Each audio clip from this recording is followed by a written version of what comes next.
So last time we discussed about some theorems about the congruences, or I discussed the definition of the congruence. So here is the another theorem that if A is congruent to B modulo M, then show that A power n is congruent to B power n modulo M. So here I am going to prove this result that if A is congruent to B in modulo M, then A power n is congruent to B power n modulo M. So here I am going to prove this result.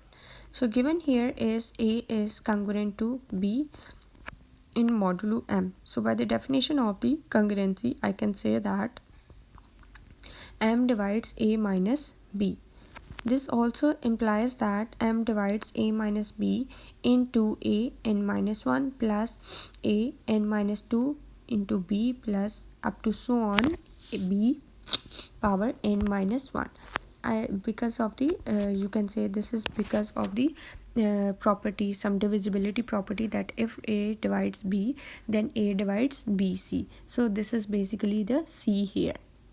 So that means if A divides A minus B M divides A minus B, that means M divides A minus B into A power n minus 1 plus n minus 2B plus up to so on B n minus 1. Now further, this implies M divides A n minus B n. If I multiplied this two terms, so I got this result that M divides A n minus B n.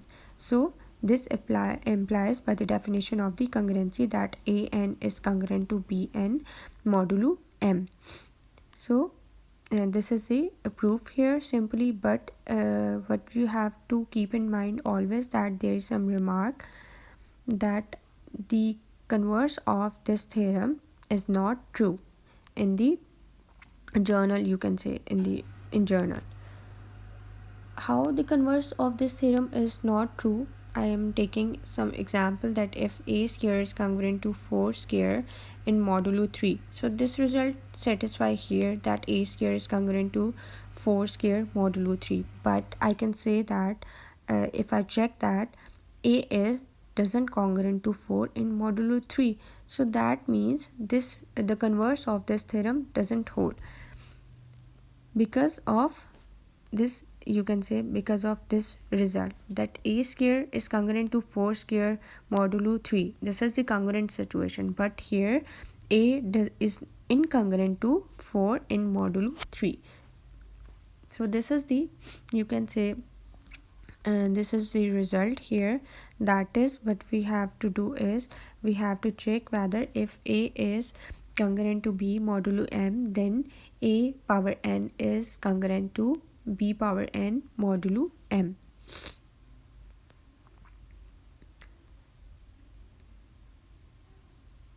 So here is the next question, that is about find the you can say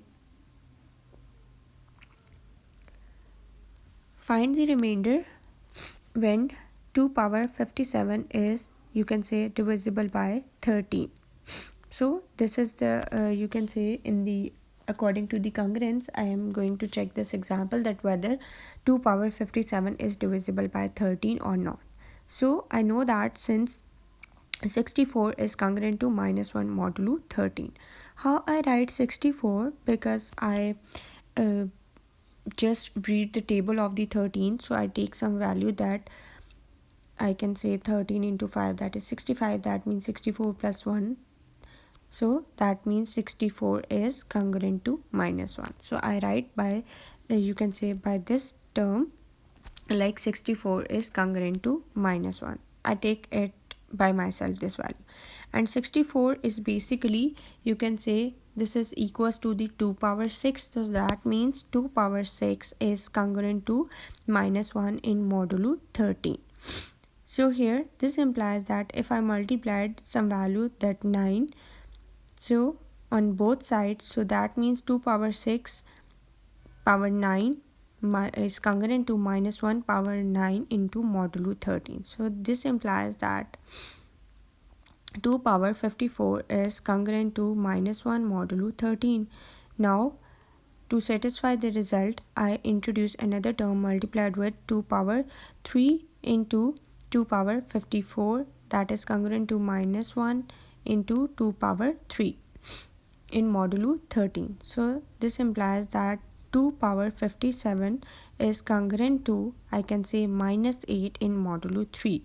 But this is not also the remainder. So for finding the remainder, I use this trick that minus 8 plus 13. So that result is equals to 5. So that means 2 power 57 is congruent to 5 modulo 13. Here 5 is the remainder.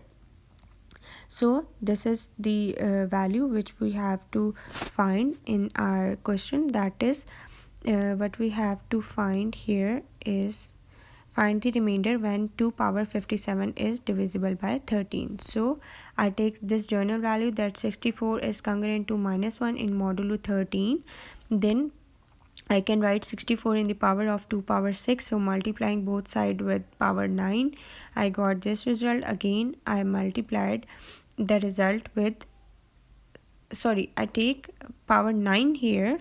I can say power 9 here.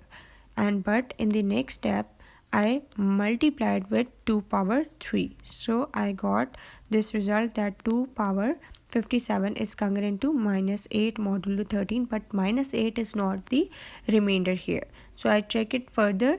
So minus 8 plus 13, that is 5. That means 2 power 57 is congruent to 5 and 5 is remainder here.